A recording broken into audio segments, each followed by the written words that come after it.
So you probably heard that if your goal is to lose body fat, get leaner, get rid of stomach fat, that you have to create a calorie deficit. And you've probably done some research on this. You might have seen people recommend different calculators. They might have sent you some formulas to do, some really complicated stuff. Maybe even told you to do a metabolic rate test to figure this out. Now, what I want to do is I want to show you how to create a calorie deficit without any of that, with zero experience. Simple, straightforward, allow you to start taking action right now and start seeing results. So without any further ado, let's dive into it. So step one, what I'd like you to do is write down your target body weight in pounds. Whatever that number is, you take that number and you will multiply that number by 12 and a half. So for example, if your target body weight is 160 pounds, multiplied by 12 and a half, that brings you up to 2,000. That means you eat 2,000 calories per day to put you in a calorie deficit to get to 160 pounds. Can be as simple as that, but it doesn't stop there because that is a calorie deficit just for weight loss.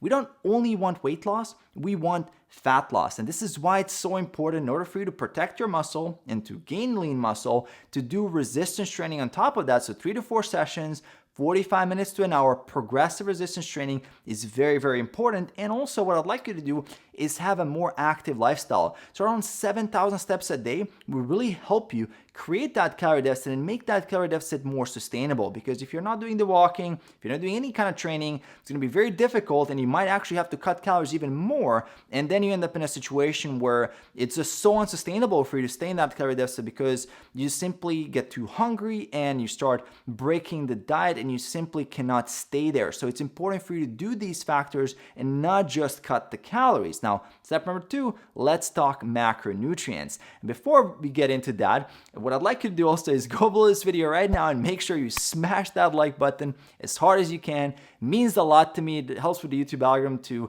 get this video out, to help more people out there. So please go ahead, hit that like button. And now let's dive into step number 2, which is first figuring out your protein. The way we figure out your protein is very simple. You have your target body weight already written down. That is your amount of protein per day. So if it's 160 pounds, that's your target body weight, that's 160 grams of protein per day. Now with carbs and fats, this is where personal preference comes in because some people like high carb, some people like low carb.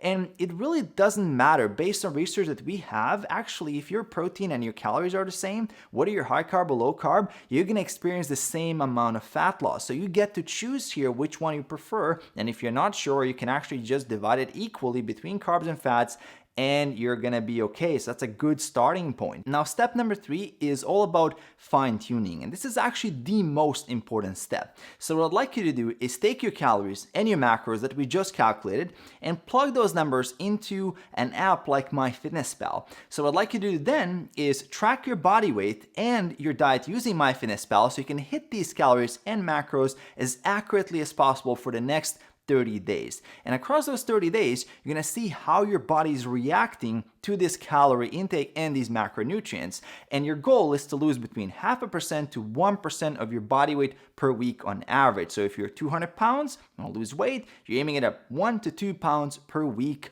in weight loss. Now, if you're losing more than 2 pounds, meaning more than 1% of your body weight, you can actually increase your calories in order to get into that range, which is sustainable.